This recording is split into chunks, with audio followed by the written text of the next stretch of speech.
stack of random number generators. We took measurement in Paris Center for Peace. This is the date, yeah, March 13, 2021. It was 3 hours and 46 minutes. And exactly here, this is exactly the point where the experiment started. Wow. Until here. Exactly. From here until here. There's no doubt there, huh? Absolutely no doubt. It's very nice, but even if it's not behind, I mean, it's not going up the parabola, still it's so precise to see that something is starting to change. Wonderful results, CP. Wonderful. I'm speaking about almost 4 hours of event.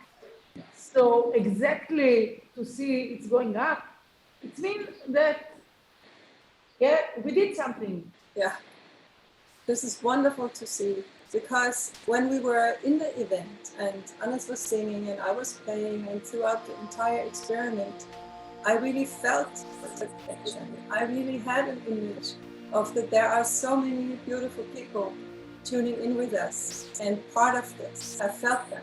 Well, and now to see that is wonderful. For me, such a visual, clear proof actually is exactly working. The field is activated from that point on, and I love to see this. It's the evidence basically for the mass experiment, the mass intention of all of these people affecting the field. And here we see the direct evidence for that. So I think it's a wonderful result.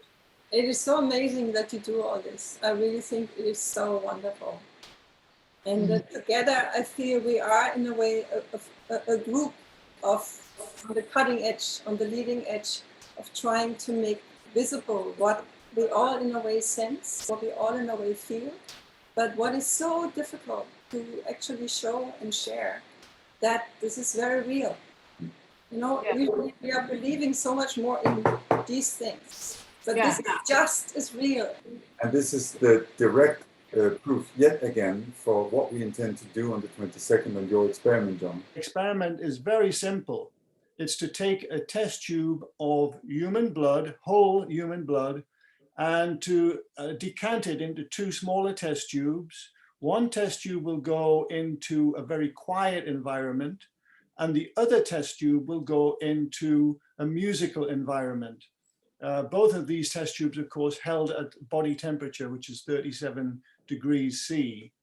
And then we will test the numbers of red blood cells in both of those environments. So in the quiet environment, we'll see how many viable red blood cells are counted, and the same in the musical environment.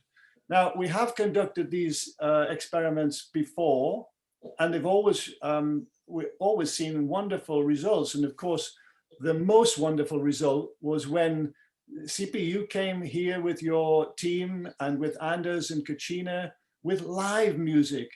And what we found was that live music is so much more healing for biological tissue. We found so many red blood cells that were viable after Anders and Katrina played their beautiful music in that concert to the red blood cells, that the blood cell counter could not count them.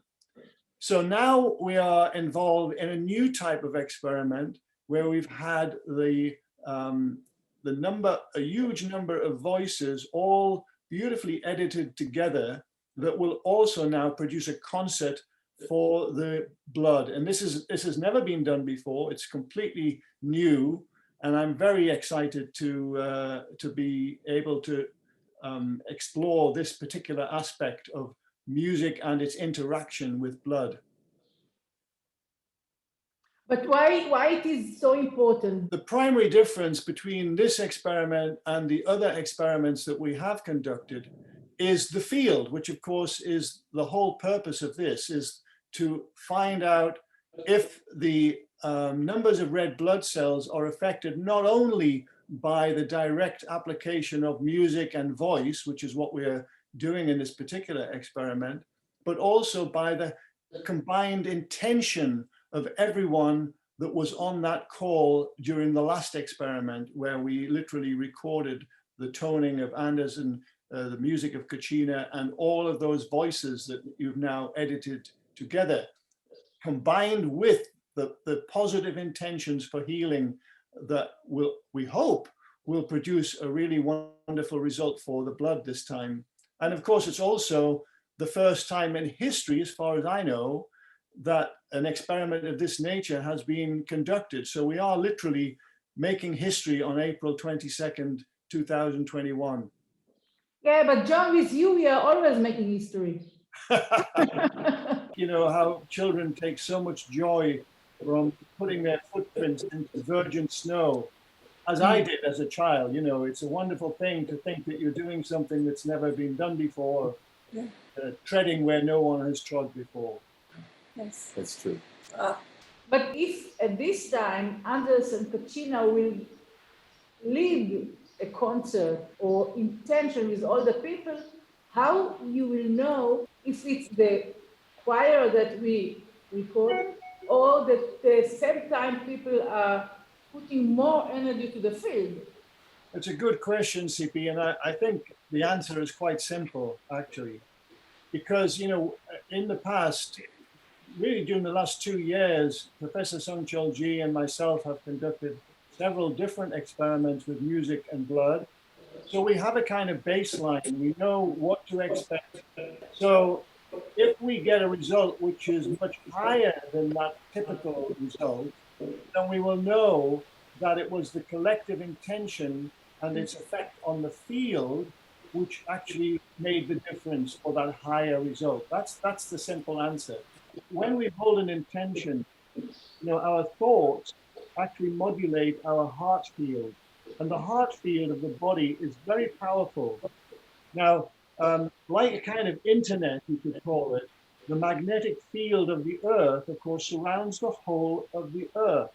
And our heart field literally modulates that static magnetic field of the earth. It's a kind of internet, you know, that brings the intentions of hundreds of people in this case right to this laboratory and everywhere else, of course, on the earth. And the vial of blood that will be in the incubator is a plastic box. It's not electromagnetically shielded. So literally, the magnetic effect of all of these positive intentions will penetrate that incubator, and the blood will receive those intentions. The Faraday cage is, of course, electromagnetically shielded. So the vial of blood in the Faraday cage, which is also a very, very quiet environment, will not receive any of these positive intentions. I'm pretty sure that we're going to see a very poor result for viable red blood cells in the Faraday cage. But what I'm really excited to see is what will be the result in the incubator in the main part of the laboratory here that's receiving the music and the positive intentions of all these hundreds of people through the field. That's what I'm really excited to see. It means that the intention is electromagnetic. Well, that's a very big question, of course, CP. And my hypothesis is that yes, it is, but some people might disagree with that. In my view, as I've stated, you know, our thoughts modulate our heart field, which then modulate the magnetic field of the earth, thus like a kind of internet, carrying our intentions everywhere on the planet. But other people might disagree with that and say, no, we don't need the Earth's magnetic field. You know, the field is the field and we don't need electromagnetism. Well, you know, it's a debatable point. However, you know, the results will prove that, because again, we have a baseline from past experiments that we know what kind of numbers to expect from blood in the Faraday cage.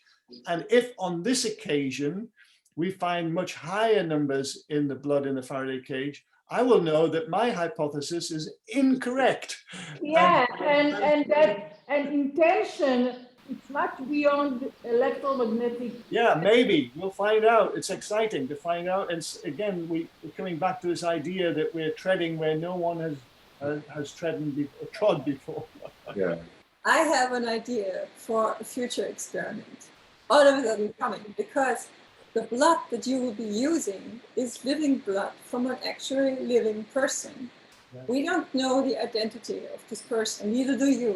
No. But imagine in the future, we will Yeah. be able to have the blood from a person that we know, and we could measure the person before the experiment, then exposing that person also with the music or intention, and then measuring on that person.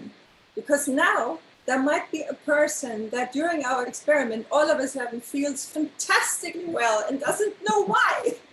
And if there's anything to the concept of entanglement, Yeah. we know that entanglement says that regardless of distance or separation from the mother lode, so to speak, of the person, Yeah. where in this case the blood comes from, there is a correlation and a similar instantaneous connection. Yeah, so the blood of the person is still connected with the person. There are so many experiments that we see in science where they're conducted in a test tube, don't then ultimately relate to the human condition. And so it is important, it will be important to conduct in vivo experiments with actual volunteers.